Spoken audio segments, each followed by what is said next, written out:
मोर छत्तीसगढ़ महतारी तोला बारंबार प्रणाम है। छत्तीसगढ़ महतारी तोला बारंबार प्रणाम है। तोर को रामा जन्मोदाई वो,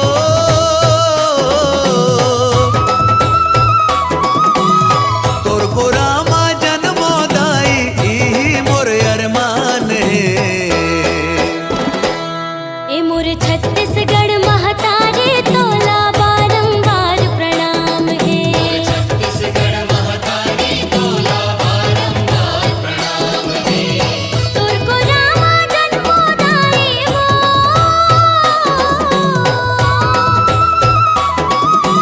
तोर को रामा जन्मोदाई इही मोर अरमान है। मोर छत्तीसगढ़ महतारी तोला बारंबार प्रणाम है। ये मोर छत्तीसगढ़ महतारी तोला बारंबार प्रणाम है।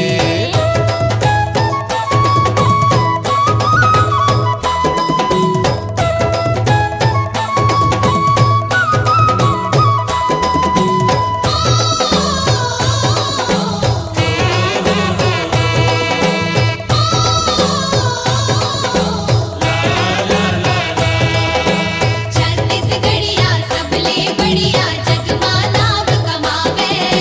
गाँव शहर माँ आज विकास के पग पग गंगा बहावे।